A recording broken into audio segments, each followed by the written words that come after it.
Gangotri building Overipada Dahisar police station के अंतर्गत 8 तारीख को सुबह लगभग 4:30 से 5 के दरमियान ये बिल्डिंग में कुछ 8 से 10 व्यक्ति जिसमें कुछ महिलाएं भी थी वो अचानक वहां पे पहुंचे और वहां के जो वॉचमैन है उनको उन्होंने बताया कि वो इनकम टैक्स के अधिकारी है और उनको एक बेलवटे नाम के व्यक्ति के घर जाना है। जब वहां गए उन्होंने वहां घर में पहुंचे तो उन्होंने जो घर के जो बेटा था बेलवटे का बेटा उसने दरवाजा खोला। उन्होंने अपने आप को इनकम टैक्स के अधिकारी सरकारी अधिकारी बताते हुए दरवाजा खोलने को बताया। जो लड़का है उसने अपने पिताजी को बताने के बाद उसने दरवाजा खोला और वो अंदर घुस गए और उन्होंने बोला कि उनको ये जानकारी थी कि कुछ अवैध रूप का संपत्ति उनके पास है, काला पैसा उनके पास है और अगर वो जानकारी नहीं देंगे तो उनके ऊपर कार्रवाई की जाएगी, अरेस्ट की जाएगा। रात सुबह 4 बजे वे थोड़े से कंफ्यूज हो गए और घबरा गए। उन्होंने तुरंत जो भी पैसा था उनके पास उन्होंने वहां पे उनको दिखाया।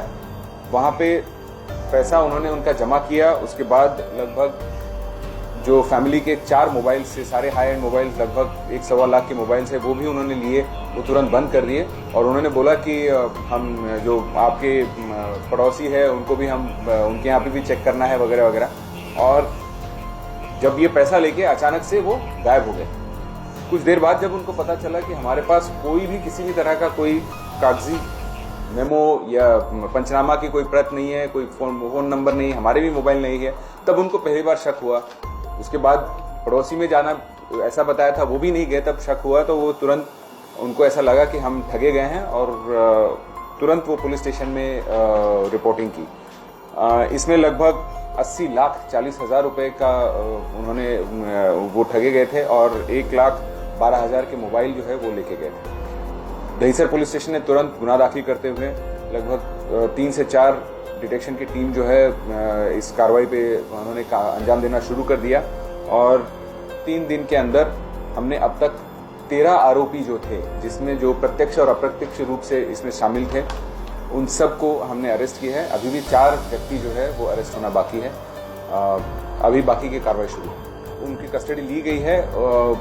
जिस तरह से उनका जो बर्ताव था टेक्निकल एविडेंसेस के आधार पर उससे काफी कॉन्फिडेंटली वो मूव कर रहे थे। इनफैक्ट जब वो घर के अंदर गए, जब सीनियर सिटीजन्स थे तो उनको बोल रहे थे कि आप रिलैक्स रहिए, काम डाउन कीजिए। बहुत कॉन्फिडेंटली उनके साथ वो व्यवहार कर रहे थे, ऐसे जैसे कि एक टिपिकल गवर्नमेंट सर्वेंट जो है क्लास 1 अधिकारी जिस तरह से बात करता था उनका व्यवहार जो था वो काफी प्रोफेशनली उन्होंने किया। तो मुझे लगता है कि हमें ये इंक्वायरी और इन्वेस्टिगेशन में आगे आएगा कि इस तरह के और कुछ वारदातों को अंजाम दिया है या नहीं। ये जो बेलवटी जो है व्यक्ति हैं वो उनके बाजू में एक परिवार रहता है, उनके यहाँ एक ड्राइवर था। इन्वेस्टिगेशन में पता चला कि जो पहली जो टिप दी थी वो उनके बाजू वाले ड्राइवर उनको लगभग 7-8 महीने पहले इनसे छोड़ के चला गया था, उसने इन आरोपियों को टिप दी कि ये व्यक्ति जो है इसके पास काफी पैसा रहता है, उसका जो बिजनेस है और मेरे ख्याल से कुछ जमीन का भी व्यवहार उन्होंने किया था, उसमें उसका पैसा आया था। इसकी जानकारी उन्होंने आरोपियों को दी थी। अभी तक जो हमने आरोपी अटक किए हैं उसमें से 13 आरोपियों में से 11 पुरुष और 2 महिलाएं हैं।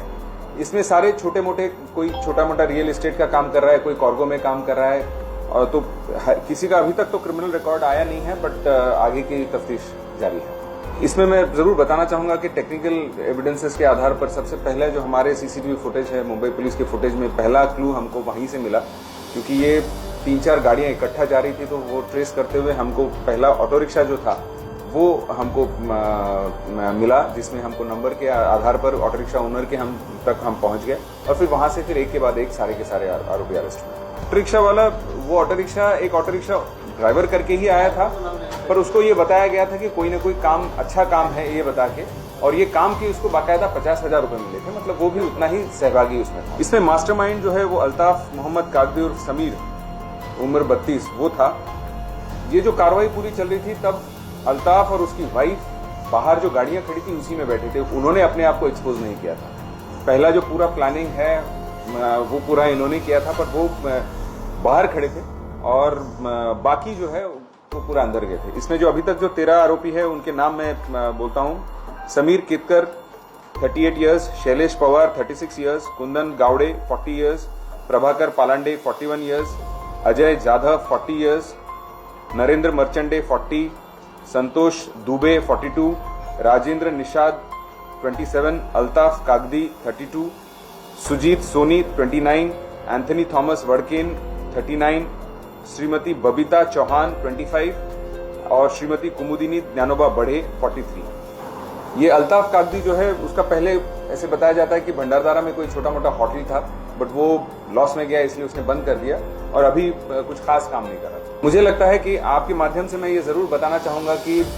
अगर हम थोड़ी सी एहतियात बरतें तो हम इस तरह के वारदात 100% हम प्रिवेंट कर सकते हैं। इस केस में भी जब मैं ये जरूर बताना चाहूंगा कि पुलिस जब किसी के घर में जाती है कोई भी कानूनी कार्रवाई करने के लिए, तो वो पहले अपना आइडेंटिटी रिवील करती है, अपना आई कार्ड बताते हैं, अपने आने का प्रयोजन बताते हैं।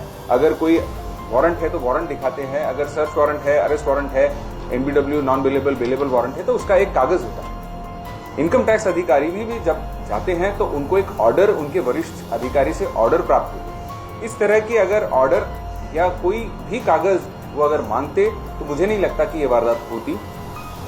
केवल एक कोई आई कार्ड बताता है और तुरंत आप इतने सारे लोगों को अंदर एक्सेस देते हो, तो थोड़ा सा मुझे लगता है कि लोगों ने थोड़ा सा अगर अलर्टनेस रखा, उस वक्त भी अगर 100 नंबर फोन करते तो तुरंत मुझे लगता है कि ये आरोपी रंगे हाथ इतनी बड़ी वारदात होने से पहले ही पकड़े जाते थे। मतलब अगर वो खोलने से पहले भी 100 नंबर बोलते, इनकी कार्रवाई चल रही है, तब तक पुलिस आ जाती तो वो रंगे हाथ सारे के सारे पकड़े जाते।